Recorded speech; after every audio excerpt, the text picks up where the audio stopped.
Greetings from Chicago and welcome to the EOG Sports Hour. John Kelly with you on a Friday night. Glad to be representing EOG. The three letters stand for Eye on Gaming.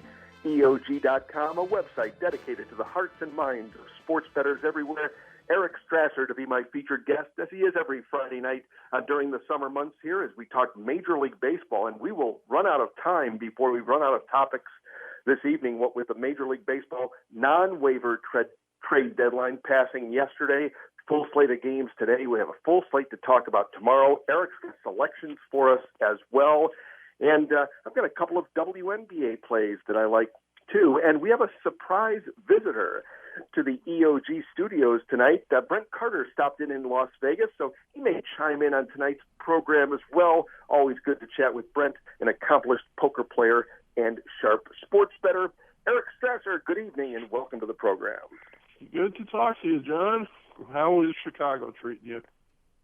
Good, and I failed to mention the lead in the first minute or two of the program. Terrible injury to a basketball star in the NBA tonight. In case you missed it, Paul George, a right leg injury. It was put into an air cast tonight at the Thomas and Mack Center. Team USA was having an inter-squad scrimmage at the TNM. It's a showcase game, and early in the fourth quarter, George went down with that injury. So bad was the injury, they stopped the game for 15 minutes and then decided just to cancel the scrimmage early in the fourth quarter. The white team led the blue team 81-71, if anybody was keeping score, but no one really cared about that tonight. In fact, the crowd reaction I thought was great. Paul George, when he left the court, there was applause. Then Coach K took the microphone and said the scrimmage was canceled. More applause, and then chants of USA rang through the Thomas and Mack Center. So somewhat of a patriotic moment there. Get well wishes to the 24-year-old star of the Indiana Pacers, Paul George. He's likely not to be around for the next year or so. That looked like a tough injury. Think Kevin Ware of Louisville, or maybe even Joe Theismann back in the day at the Washington Redskins. It was that kind of a gruesome injury. So that's the lead story tonight. But Palmtree, I was at U.S. Cellular Field tonight with EOG. Well, I won't call him a contributor because he really doesn't check into the main forum and contribute. He checks into the main forum and reads. He doesn't want to be part of the wild, wild west there. So he kind of just reads what happens in our main forum at the website. And we'll call him an EOG lurker, and we have many of those. But what was interesting about my night tonight at U.S. Cellular, it wasn't just any kind of a seat at the park. His father was an investor of the Chicago White Sox back in the late 70s and early 80s when Jerry Reinsdorf, 78-year-old Jerry Reinsdorf, decided to buy the club. Reinsdorf bought the club in 1981 for just $19 million. Eric, now the club is worth $695. Our EOG lurker, his father is no longer with us. He had a dental practice in suburban Chicago, but he still benefits from Dad's investment, and it was fun. I ate in the Bard's room. I got a chance to cross paths with Ken Hawk Harrelson and also Steve Stone, and then we had great seats, 4 rows above the third base dugout. I got to watch Chris Sale up close. Yeah, that's a fantastic night. It doesn't get any better than that. A night at the ballpark, good dinner. Sounds terrific. I'm very jealous. And with a smart guy, too. I was jealous of his life. He's got it all, really. Some guys are that lucky, and he's also smart. So, luck rains down on those who are prepared in life, and he's certainly prepared and had a good life. He's in his mid-50s now, but Dad made a shrewd investment teaming up with Jerry Reinsdorf in the early 1980s. The one regret, and, don't we all have regrets? The one regret was that Dad's dental practice in the mid-1980s wasn't doing as good as it was like in the 70s. So when Jerry Reinsdorf came to Dad to invest in the Chicago Bulls in 1985, he did not go in with the Bulls. He's a part owner of the White Sox, but he didn't get a piece of the Chicago Bulls. Wow, that's quite a story. But I mean, just being around these sports teams and franchise values have gone absolutely nuts and continue to go absolutely nuts. Huge increases every year, and local TV revenues have gone through the roof with all these regional sports networks. And a great business to be in. So anybody who got in back at that time, I mean, you think of some of these families, like the Rooney family in Pittsburgh, and some of these families that have owned different franchises, the Wrigleys before the Ricketts took. I mean, that was the family business, was owning a sports franchise. What an interesting life some of these people have led. The timing is just right too for a lot of these guys. You know, when I think of late 70s, early 80s, the booming cable television industry really helped a lot. And you mentioned it too. You know, these different networks now that we're seeing pop up to get control of that television signal, broadcast rights really is just key. And Jerry Reinsdorf had a partner back in the early 1980s. Chicagoans will remember the name Eddie Einhorn. It was Reinsdorf and Einhorn. And I mentioned Reinsdorf bought the White Sox for $19 million. How about this deal? He bought the Chicago Bulls in 1985 for $16 million. That franchise is worth a lot more than that. I know. Recently, Forbes magazine had the White Sox worth $700 million, and the Bulls worth a couple $100 million better than that. Well, if you think about it, you go back to '79, which was Bird and Magic and Penn in the Final Four. Back in those days, Magic came out and NBA games weren't even televised live. They were on network TV on tape delay. I remember watching Magic Johnson's first game, and it was on tape delay. And I mean, things have come so far now. It's amazing. I can sit here in Las Vegas right now, and 5 minutes ago I was just watching the end of the Diamondbacks and the Pirates game from Arizona. Earlier I watched games from New York, from Cleveland. It's just amazing what you can do right now. It's a great time to be alive. And a great time to have Eric Strasser here talking baseball, because we've got a lot to cover. He's going to touch on every game set for tomorrow with selections. He also wants to rewind to yesterday and talk about the Major League Baseball non-waiver trade deadline. One of the beauties of that trade deadline yesterday, Eric, I thought the baseball did a good job keeping secrets. They were very judicious in what they put out to the media, and 24 hours before the deadline hit, nobody really knew anything about John Lester to the A's or David Price to the Tigers. There was a lot of guesswork being done by the so-called insiders. You would think Tim Kirkshin or Ken Rosenthal, you would think they would have had a better clue or a better handle of what was going on, but I like the way baseball did it. Well, it's baseball, I guess, in general, but the general managers and the teams, and I could make the argument that because they kept it quiet and they waited so long. I was on the show last week, John, and we talked about the Rays, and I said they have got to trade David Price because the haul that they're going to get now is much better than the haul that they would get during the winter or a year from now. And I was basing that just on just everything that I knew about the sport and about the way these things work. And the Rays took it right down to the last hour, and because they were so long, I can make the argument that they didn't get what they should have gotten for David Price. I don't think that an 18-year-old shortstop, decent but certainly not a star starting pitcher, and another player, I don't think it's anywhere near what most people expected they would get for David Price. And I understand that there was money involved, and the Rays are going to save a lot of money, and they run their operation on a shoestring budget. I get all of that. But just from a talent perspective, they've got to be really disappointed in what they pulled back for David Price, who now goes to the Tigers, and now you have one staff with the last three American League Cy Young winners can line up 1, 2, 3 in a playoff series, and wouldn't that be interesting? It has a Maddox, Glavine, Smoltz feel to it, the Tigers' new staff. Which was the bigger deal in your opinion, Eric? Which will have the bigger impact, Lester to the A's or Price to the Tigers? That's a great question, because I'm not a huge fan of the Lester deal for the A's. And I'm actually in the middle of writing a blog about this, which I'm going to post on my new website sometime tonight or probably tomorrow, because I'm trying to make sure that I get all my facts right and everything. But here's the thing about Lester. Now, the Tigers are going to win the AL Central. I don't think there's too much doubt about that, especially now with their rotation, because every day when they go out there, they've put a better starting pitcher on the hill than the team that they're facing. And if it's not better, it's just about equal. I mean, so they're going to win the Central, and that deal is 100% for the playoffs. The thing that nobody's talking about as they talk about David Price for the playoffs is David Price the last 4 years has been terrible in the playoffs. Every playoff game that he's played, he hasn't won a game since his rookie year in 2008.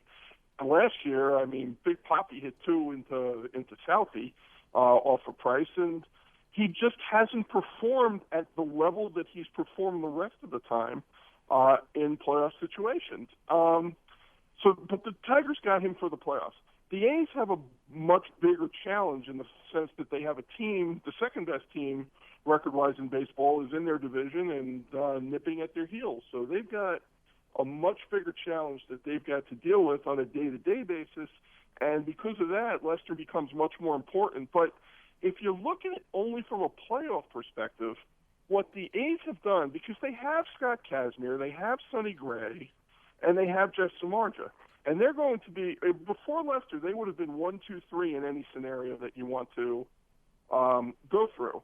So now it's going to be Lester. Kazmir definitely gets a start. And I would guess probably Samardzija is their third starter. And then Gray gets the fourth game, which, that fourth starter usually doesn't get that much work. So is it really that much of an upgrade to go Lester, Samardzija, and Kazmir over Kazmir, Gray, and Samardzija? And is that worth your left fielder and your cleanup hitter? Especially a guy who has hit in the playoffs the last couple of years and has done well against good pitching. So I'm not sure that that's a huge upgrade for the playoffs. It's going to help them to have him slide into the rotation for the last 50 games of the year. But tonight, look at the A's lost tonight 1-0, and the Royals were a huge underdog. I mean, the line just kept moving straight up. We'll talk about the Chris Sale line in a second because that was, again, insane. You have a losing team as a $3 favorite. I mean, that's just those are September numbers when September call-offs are playing. But tonight, the A's had the timer on third base with less than 2 outs twice with Brandon Moss up, who was in Cespedes' spot in the lineup, and both times Brandon Moss failed to get that runner in from third with less than 2 outs. So it's only one game. It's only a couple of at-bats, but, those at-bats and getting those guys in from third, once you get into the real sweaty palms part of the season, I think Cespedes is much more likely to succeed in those spots than Brandon Moss might be. And, now Cespedes is going to be banging balls off the wall in Fenway instead of batting cleanup for the A's and playing obviously a great defensive left field. So I think he should like that switch from the AL West to the AL East for sure. Questioning Billy Beane on moving Cespedes is interesting because Beane, the way he's crafted that A's team, you really have to hand it to him, and I can see why he got Lester. Eric, 3 World Series starts for John Lester, a perfect 3-0, an ERA in those 3 starts of 0.46. You mentioned Price's struggles in the postseason. John Lester's a money guy. He has been his entire career, and that's an excellent point. He's performed on the big stage incredibly well. As you said, his numbers are impeccable, and you know that you can count on him. And he's going to start Game 1 of the playoffs, I'm pretty sure. And if there's a Game 5 in the division series, and we're assuming, of course, that the A's win the division and they don't have to play in that wild card game. And that's not even a fair assumption because they're 1 game ahead of the Angels right now, 1 game in the loss column and only 1 game. And the Angels have been playing a very tough schedule. The A's schedule from this point forward is a little bit favorable over the Angels, but not enough to say that people can't be sure. The A's had a much bigger lead earlier, and the Angels played great baseball. Had a good win tonight. Houston Street loaded the bases with nobody out in the bottom of the 9th inning, and then got out of it. And the Angels won a big game in Tampa. So it's going to be very interesting. As 2 teams, it's going to be a great race, and it is such an important race because the difference between finishing 1 game ahead and 1 game behind is getting to play a best-of-5 series and playing the last 3 games in your home park, or having to play a one-game playoff against possibly Felix Hernandez or another great pitcher that, anything can happen, obviously, in a one-game playoff. So it's going to be a great pennant race, and there's a lot on the line. And people say winning the division doesn't matter that much anymore. It matters a great deal. You're listening to the EOG Sports Hour. John Kelly with Eric Strasser. Eric referenced his new website, palmtreehandicapping.com. I strongly urge you to visit the website. A lot of baseball information there, and when he mentions the blog, it's very well received. Eric has received excellent reviews on the website, palmtreehandicapping.com, and in fact, he posted the blog, he posted at palmtreehandicapping.com, and the main forum at EOG.com, and he had an interesting thought about the Detroit Tigers pitching staff, maybe to turn Justin Verlander from a starter to a reliever when we return from this first time out. I'll ask Eric his thoughts about that. Would the Tigers ever do it? Send Justin Verlander to the bullpen, a bullpen that's desperately in need of help, and then have Verlander act as their closer. I also want to ask Eric about some of the under-the-radar trade deadline moves. We talked about the blockbusters, Lester to the A's, Price to the Tigers, but if he'll highlight the one or two of the trades that might have an impact greater than what other people think. From that, and of course, get to the Saturday baseball card as well. You're listening to the EOG Sports Hour.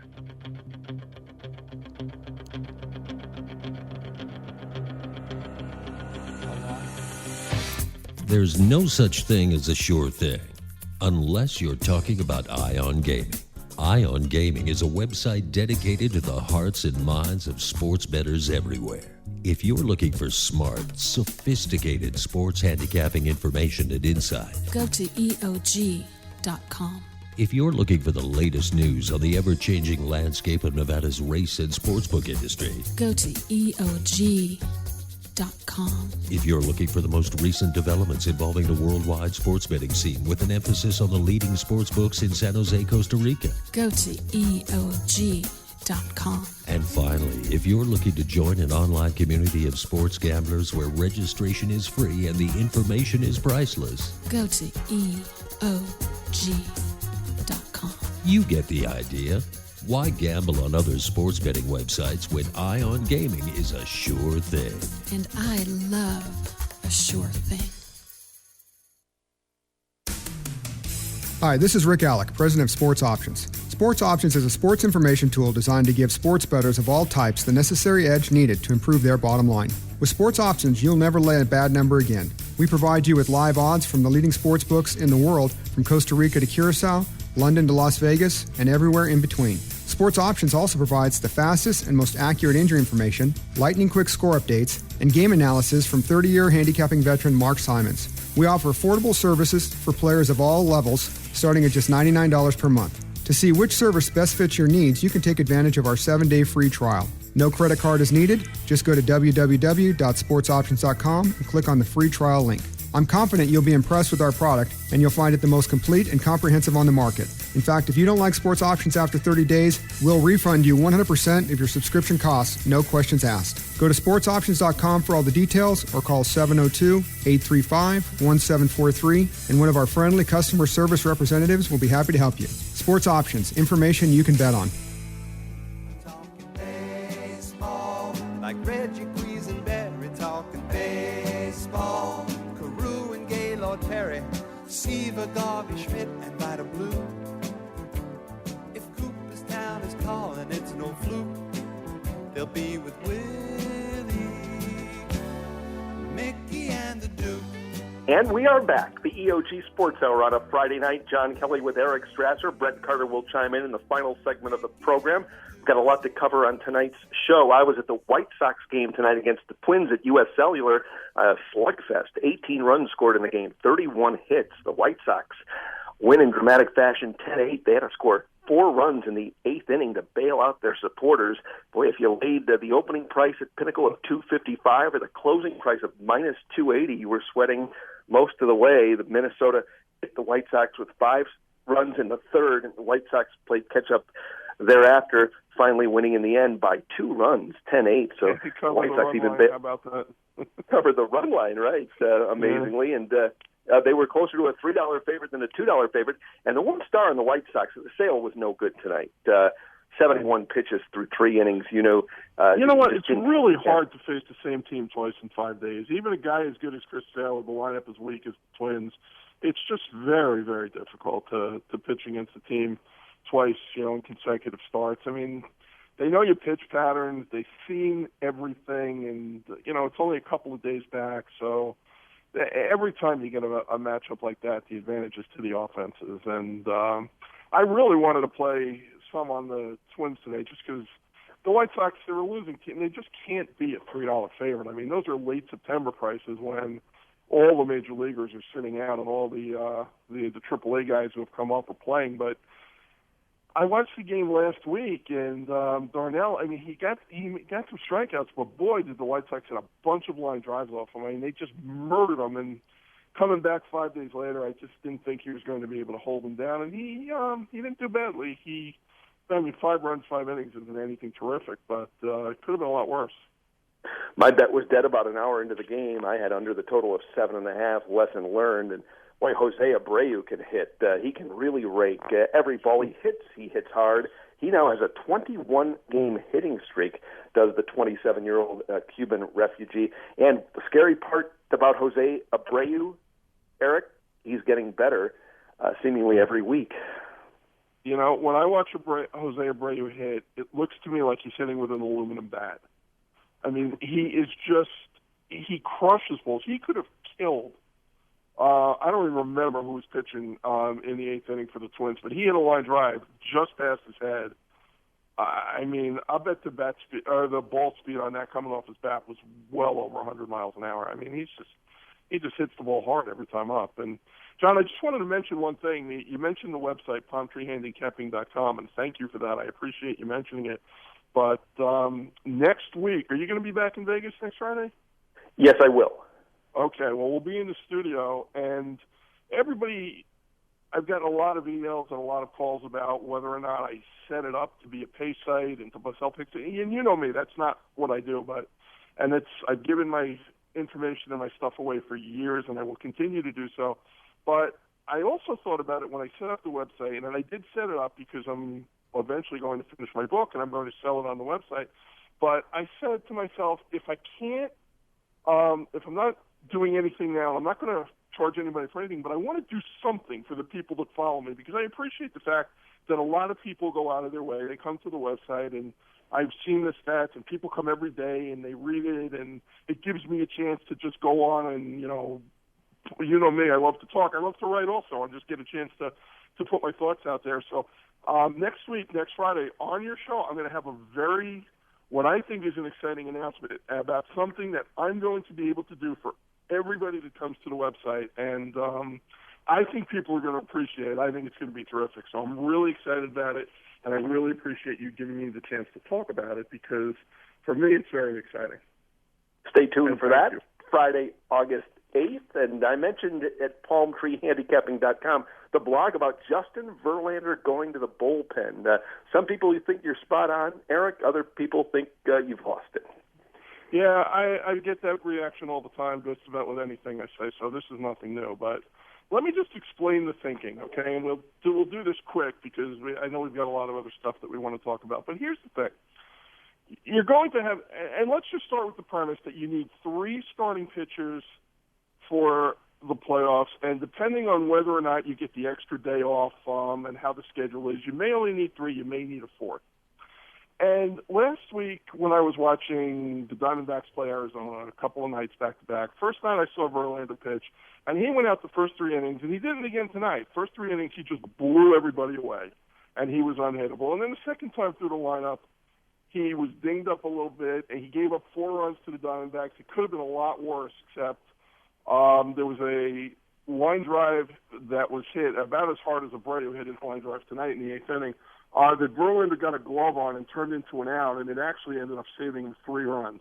So it could have been a 7-run 4th, 5th, and 6th inning for Verlander.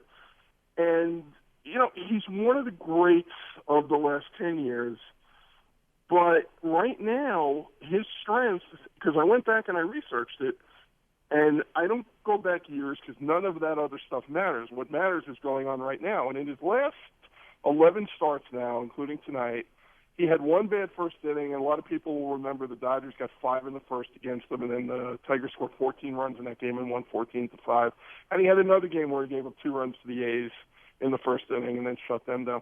But other than that, in his other 9 starts, in the first 3 innings, he's given up 1 run twice and shutout, 3-inning shutout for basically the other 7 starts. He's great the first time through the order. The Tigers have a lot of problems in the bullpen. Soria's got a couple of months to get himself settled, but he's been terrible since they picked him up. The 2 lefties in the pen, Kroll and Phil Koch. I mean, Phil Koch doesn't belong on a major league roster. The Tigers, the only thing keeping them from winning the World Series is that they have a really bad bullpen right now. So how great would it be if you could use David Price, and let's assume he's going to be David Price and not the playoff David Price that we've seen in the last few years, Anibal Sanchez, Max Scherzer, in whatever order you want to use them, and then if they go 6 innings, you can bring Verlander in to just blow people away and throw 98 for 3 innings and not have to worry about bringing the rest of the pen in into, a situation that's going to be a very high-stress situation for the Tigers.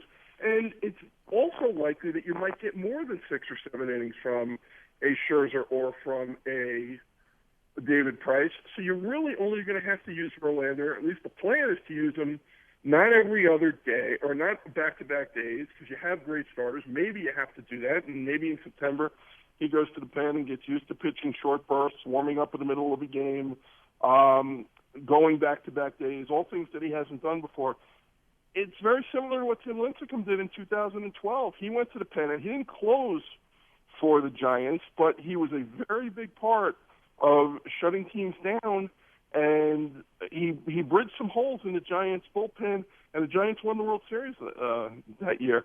Verlander's got a couple of Cy Youngs. He's got the no-hitter. I mean, you give him a World Series ring, and his Hall of Fame credentials go right through the roof. I just think it makes all the sense in the world because you got a guy who can handle that role. You've got an absolute team need to fill that role. And you've got 3 guys that you can count on, and then Rick Porcello being the 4th, if you even need a 4th starter, it just makes too much sense for it not to happen. Does Verlander have the makeup or personality to accept the role? Would you see it as a demotion? That's a great question, and that's actually what I was trying to figure out, and I don't know the answer. I don't know. I mean, look, he's getting Kate Upton. I mean, what more does he have to complain about? But here's the thing. He wants to win, and he, as everybody does, he talks about winning a championship. And the fact that Tim Lincecum did it a couple of years ago, now Tim Lincecum, look at Lincecum now. He's got, and this is maybe even, I don't know if this is any type of motivation for him or not, but Lincecum now's got 2 no-hitters, 2 World Series championships, and 2 Cy Young awards. Okay, now, with that resume, even if he's not there yet, but I think Lincecum's going to the Hall of Fame with that resume. And Verlander could be exactly the same type of thing. He's a future Hall of Famer. He did it because we needed it for the team. Justin, you can blow people away for 3 innings, and we're gonna have you in that role for when we need you, and it's going to make us unbeatable. I mean, there are so many things here that can appeal to his ego. I don't know if he's willing to do it or not, but from a team perspective, I think it makes all the sense in the world. Give me a deadline deal, Eric, that did not make headlines but will have an impact, say, in late September or early October. I would say the Braves getting James Russell and Emilio Bonifacio for a minor league catcher. And I don't know too much about this catcher. I'm usually pretty up to date on some of the on the prospects, but I don't know too much about the catcher. I mean, he's a pretty decent hitter. I haven't seen him catch. I haven't seen his receiving skills, but he's a minor league catcher. And the Braves filled a couple of holes. They really needed a left-handed reliever because Avalon hasn't been any good, and he's now in the minors. And Bonifacio, he's just a good player. He can fill in. He can play almost every position in a pinch, and he's very good getting on base from the right side. Not so much from the left side, but from the right side. And I think he's really going to help the Braves. I think it was a really good pickup for the Braves, and it obviously got, as you said, very little attention. You're listening to the EOG Sports Hour. John Kelly with Eric Strasser, a.k.a. Palm Tree. His new website is palmtreehandicapping.com. We are halfway through our hour-long show. We're going to cover tomorrow's Major League Baseball card, 15 games in about 15 minutes. Eric, let's start at the top. The National League card, Washington home to Philadelphia, Zimmerman and Burnett. Zimmerman at minus 208, the total 7.5 under. Yeah, that's a game I won't be involved in. That is a very big price for the way the Nationals are playing right now. Asdrubal Cabrera started tonight for the Nationals. He hit 3 balls hard, went 0 for 4. He struck out to end the game. Bryce Harper is in all kinds of funk right now. His swing looks terrible. I mean, he's stepping in the bucket. He's pulling his shoulder out. He struck out in the 9th inning before Cabrera struck out. The Nationals had a chance to rally, but that's a very big price. Jordan Zimmerman, I mean, he's pitching great. It was no fault of his own on Monday that Rafael Soriano gave up 4 runs in the 9th inning to blow a game. But Zimmerman is too good to have 6 wins at this point in the season, and they don't win a lot of games when he pitches, and he seems to pitch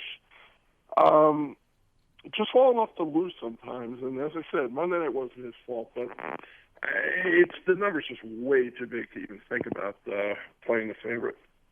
Miami home to Cincinnati. Eovaldi against Bailey. Eovaldi at $1.19. The total 7. Yeah, you pick a side in this game. Nate Eovaldi's last 3 starts have been horrendous, and he was real good at the beginning of the year. He had a baby during June, and it appears to me that he's just not focused on what he's doing. His last 3 starts, as I said, just awful. But the Reds, and we have to talk about that umpire situation, the replay situation last night in Miami, because the Marlins have been very hot. And well, let's just talk about this game first. But the Reds, they obviously haven't been scoring. They scored some runs tonight and won a game, but their offense is really hurting without the big guys. And you know, Jay Bruce hitting .212, and Bruce had an Applefield hit tonight. It looks like the best swing I've seen him make in probably a month. But I don't want the Reds' offense, and I don't want Eovaldi. I can't even look. I would look at the under. I looked at the under today, and it would have been a push if I had played it, so it didn't matter. But I just can't see betting either side of this. It's a coin flip. Who's going to be worse? About that controversial call last Thursday. Well, I guess it was yesterday. The Reds beat the Marlins 3-1 was the final. Reds got some help, though. Here's where the replay rule, Eric, met up with the home plate collision rule. It was, a lot of people are scratching their heads over this. EOG contributor Dogball, he was right from the start. He thought the umpires made the right call and that Major League Baseball would stand by it. Major League Baseball did stand by it. I was surprised at that, Eric. I thought Joe Torre would issue an apology sometime today, but the leaders in New York are saying it was the right call, and that leaves many people shocked. I was shocked, too. And I don't even understand what the right call is at this point, because what did the catcher do wrong? He moved a little bit up the line to catch the ball. If he had stayed where he was, he would have had to make the catch on a short hop as opposed to getting a better hop. And then he made a tag. So I don't even know what he did wrong. And I don't understand what even the rule means, what the rule says or how they're interpreting it. But I do know this. The Marlins had been on a winning streak, and that game, that call last night allowed the Reds to tie the game. They then got a hit that put them ahead 3-1, and the Marlins lost and then lost again tonight.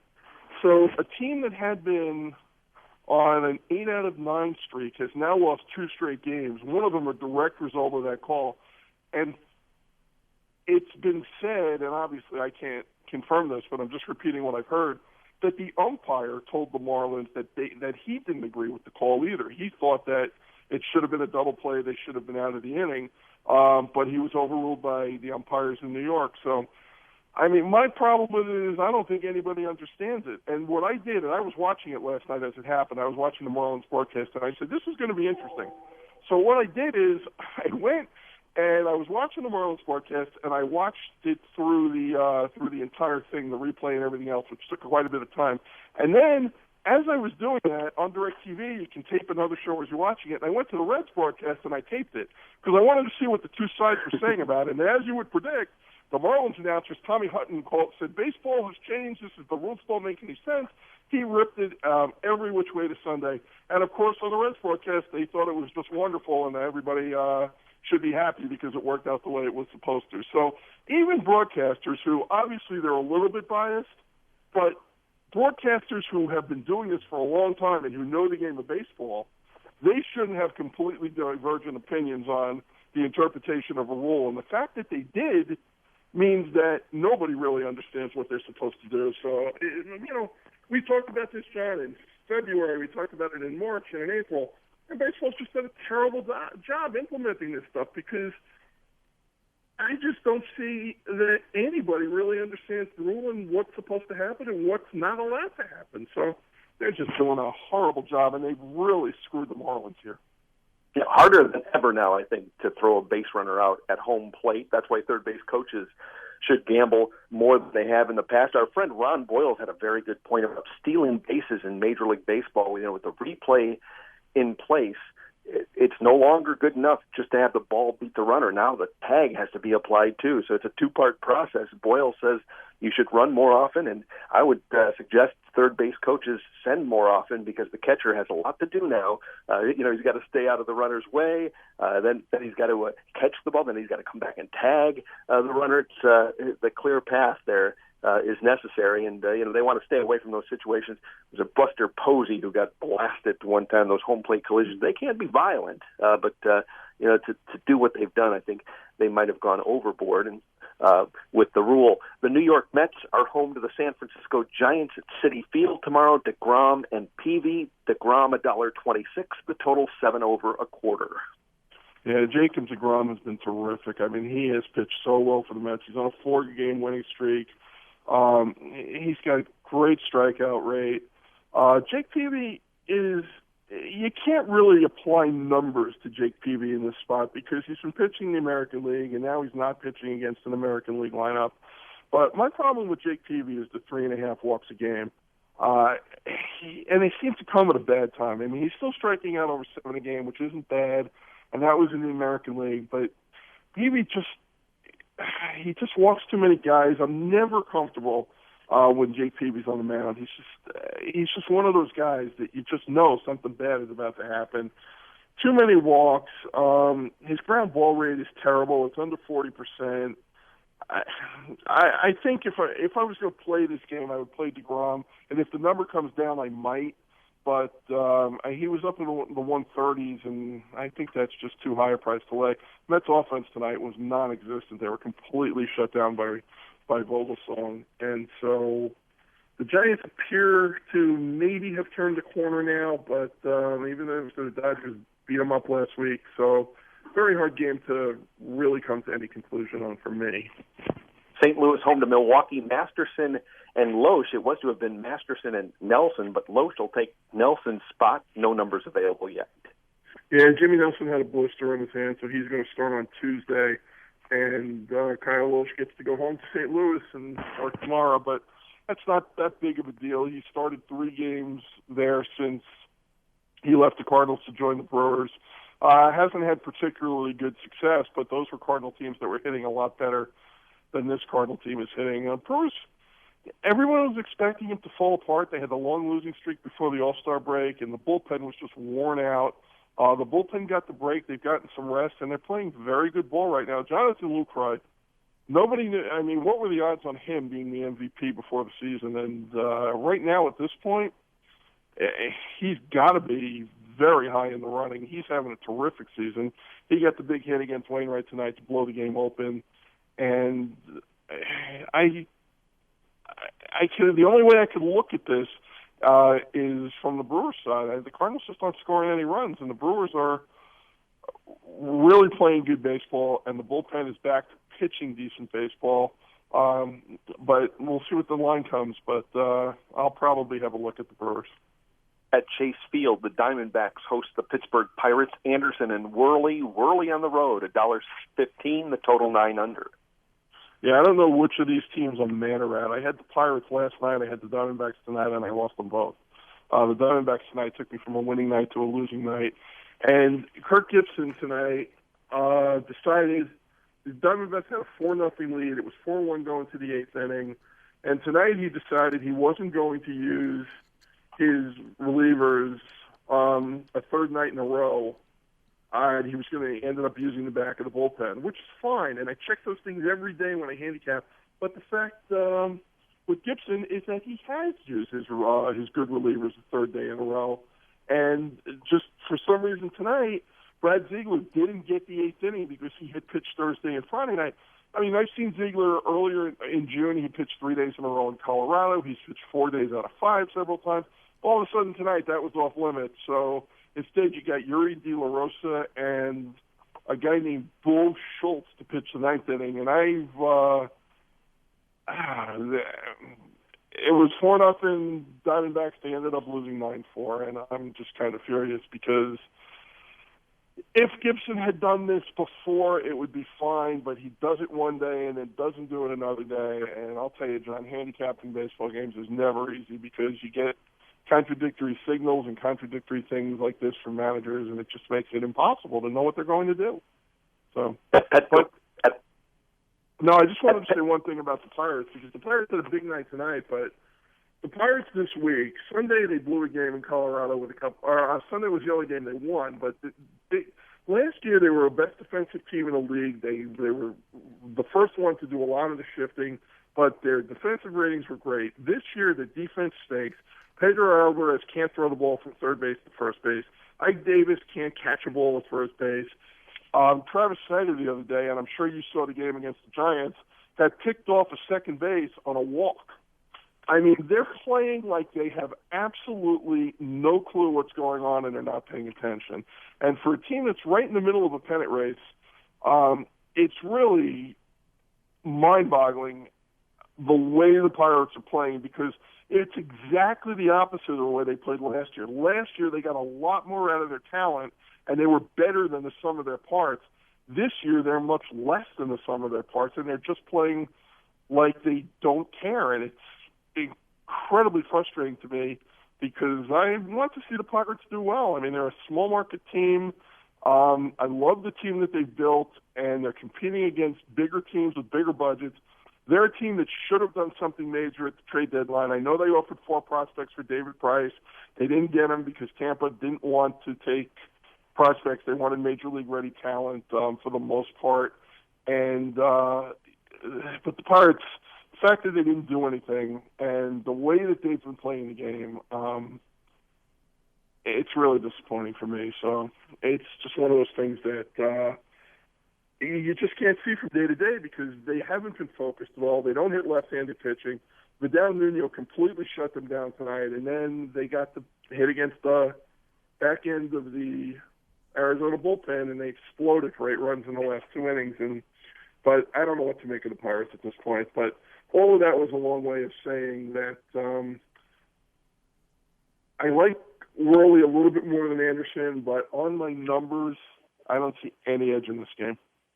That's the voice of Eric Strasser, PalmTreeHandicapping.com. Less than 15 minutes remaining in tonight's program. We'll have to pick up the pace just a bit at Petco Park, Padres and Braves, Kennedy and Santana. Santana on the road, $1.19. The total is 6. I'm going to be playing the Padres in this game as an underdog. I see very little difference in the numbers between Santana and Kennedy. I like Kennedy's a little bit more from the sense that his strikeout numbers are way up. And the Padres are starting to do what they do every year. They absolutely crash in the first half of the season. They make themselves look like laughingstocks, and then they start to play a little bit better. And they've right now they got rid of Chris Denorfia, but they're starting to play better baseball. Carlos Quentin's on the DL. I think the Padres are a very live dog tomorrow, and they will make my card. Asian left-handers featured tomorrow night at Dodger Stadium. Ryu from South Korea, Wada from Japan. The Dodgers $1.92. The total 7 over. Yeah, that's a very big number for a Dodger team that's still not playing all that well on a day-to-day basis. But Wada scares me. He had to start last week where he could not throw a strike, and the rest of his starts have been pretty good from a control perspective. So he's a wild card to me. What you're getting with Sinjin Ryu. He's been terrific, and he continues to be terrific. So I got to give him an edge here, but I'm certainly not going to be laying $1.90. The Cubs are interesting because they're scoring a lot of runs now. They beat the hell out of Dan Herron tonight, and they're coming off. They won 3 out of 4 from the Rockies this week at home, including that 16-inning game that went over 6 hours. So the Cubs are playing like they care. The Dodgers aren't playing that great, but the pitching edge here definitely goes to the Dodgers. I won't be involved. Two things I don't like about Wada. He's 5'11", and more importantly, he's 33 years old. So what you see is what you get. He's not a prospect. That's true. Oakland home to Kansas City, Eric. Lester and Vargas, pair of lefties. Lester minus 208, making his A's debut. The total is 7. Yeah. I didn't play this last night, but this morning the line just kept going higher and higher and higher. I had a conversation with Dave Malinsky about this game and the White Sox game earlier today, and we were just asking each other, at what point is it just too much? And as I said, I think the A's are going to miss having Cespedes anchoring the middle of that lineup. This is a good spot for the Royals, I think, even after winning tonight 1-0, but it's Lester. I expect Lester to probably pitch very well for the A's, but if there's a spot where he's not going to pitch great, it was an emotional thing leaving. He comes out to Oakland, but he's got good numbers against the Royals, and especially in this park, and the Royals are going to hit against Lester tomorrow.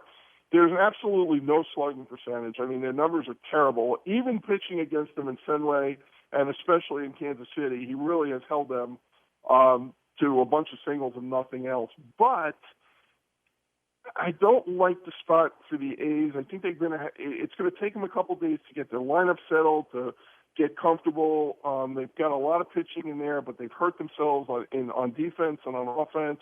I'm going to wait and see, but if the line keeps moving up higher tomorrow, I probably will be on the Royals. Maybe not for a full unit, but most of it. Red Sox at Yankees at Fenway, Webster and Green. Webster $1.16. The total is 9 under. Yeah, I really like Shane Green. He's only thrown 24 innings, but he's got a ground ball rate over 60%, and he throws 95. And what's not to like about that? So Alan Webster's, he's only thrown a couple of innings this year. He was okay last year when he came up for a cup of coffee. So I think that probably the best way to look at this game is look at the under. Both pitchers are capable. Both lineups not performing like you would expect the Yankees and the Red Sox to perform, especially the Yankees. The best way that I'm going to look at this game, and if I make a play, it'll most likely be on the under. I think both starting pitchers are going to have a decent day. Cleveland home to a dead Texas team. House and Mikolas. House $1.54. The total 9. Yeah, this is exactly the opposite. Both of these pitchers are going or have been getting lit up. Both of them, interestingly enough, have line drive rates over 20%. Mikolas is over almost 25%, which is astronomical. I would expect there to be some runs in this game because they have such high line drive rates. Both of them have BABIPs or batting average on balls in play well over 300. There's going to be some runs in this game. The only way I could look at this would be the over. I think Cleveland probably is in a position to dominate the game, but I'm not going to lay the price. But the over there looks very attractive. About 5 minutes remaining in tonight's program. 5 more games to cover. You're listening to the EOG Sports Hour. John Kelly with Eric Strasser. We still want a final note on the show from Brent Carter, who's in studio in Las Vegas. We'll try to recruit him to the program sometime next week. Want to find out how Brent is doing after his health scare. Eric, Baltimore hosting Seattle. Gonzalez and Paxton. Gonzalez $1.22. The total 8.5. I love James Paxton. Left-handed, 92 to 95. He's touched higher than 95. He's got a great fastball, a wicked curveball. The problem with Paxton is he's been out since the first week of the season. He's back now. He had 3 rehab starts, and his last rehab start, he threw 78 pitches, and that was the most that he's thrown. So he's going to be on a strict pitch count. He's not going to go deep in the game. The Seattle bullpen is good, but if you like Paxton, it's probably best to make it a 5-inning play, which is probably what I'm going to do, but I'm going to need to see the 5-inning line before I say that. Rays and Angels in St. Petersburg, Archer and Wilson.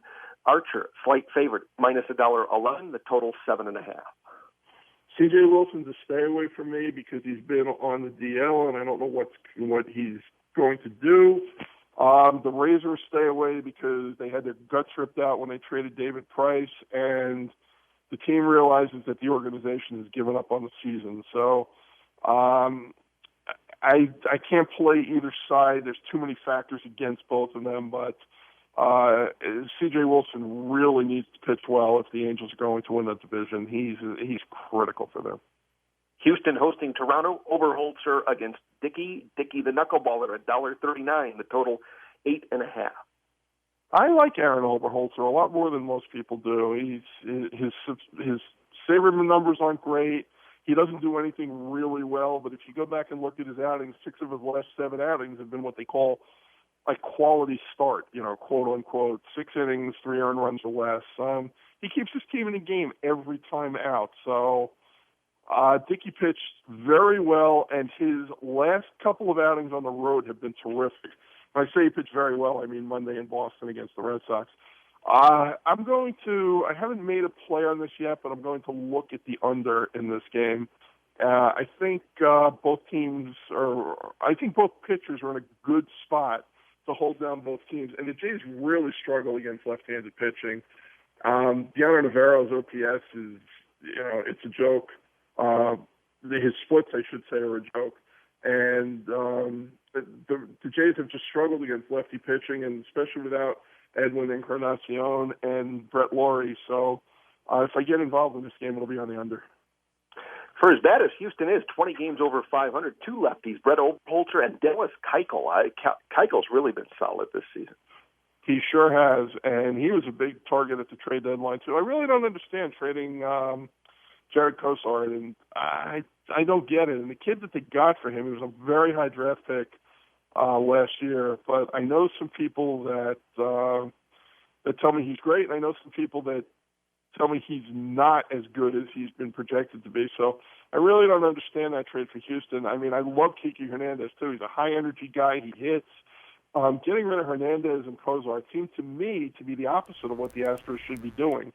So that's one trade I'm kind of scratching my head about. White Sox and Twins tomorrow at U.S. Cellular. Carroll and Pino. Carroll $1.19, the total 9 under. The ball was hopping tonight on the south side of Chicago. Yeah, I don't have any problem ever trying to beat Scott Carroll. I think that's never a bad idea. But Pino also, he hasn't shown me very much in his starts over the last month. So 9 under, I think, over 9 at even money or plus money in this game, I think. I haven't checked the weather yet, so I haven't made any play because I haven't checked the weather and the wind, which is very important, or the umpire. But just off the numbers, the over looks kind of appealing. And very quickly, the only interleague game, Detroit home to Colorado, Porcello and Matzik, Porcello $2, total 8.5 over. Yeah, it's the best against the worst, so there's really not that much to say about it, but, I'm not going to be laying that price. The website again, palmtreehandicapping.com. Do I have it right, Eric, that if people want your selections for tomorrow, they can visit palmtreehandicapping.com and see what you're offering? Yeah, palmtreehandicapping.com. Everything is free. It always will be free. Blogs are there, picks are there, and I try to do write-ups on every pick, very similar to what we just talked about over the last 15 or 20 minutes. I encourage everyone to come and sign up. And as I said, next week I hope to be in a position to announce something that isn't something that's good for me, but it's something that's going to be good for everybody that joins the site. I know that sounds kind of cryptic, but I don't have all the details worked out yet, so I can't talk about it. But by next week, I should be in a position to, and it's kind of something that I can do for everybody. And I think it's going to be something that everybody appreciates and enjoys, and I'm really excited about it. And again, John, thanks for bringing it up, because for me, it's a very exciting time. We're flat out of time. Brent Carter will be with us sometime next week. We'll try to recruit him to the radio program next week. That'll wrap up the show. For Eric Strasser, I'm John Kelly. Thanks for listening. Our conversation continues at EOG.com.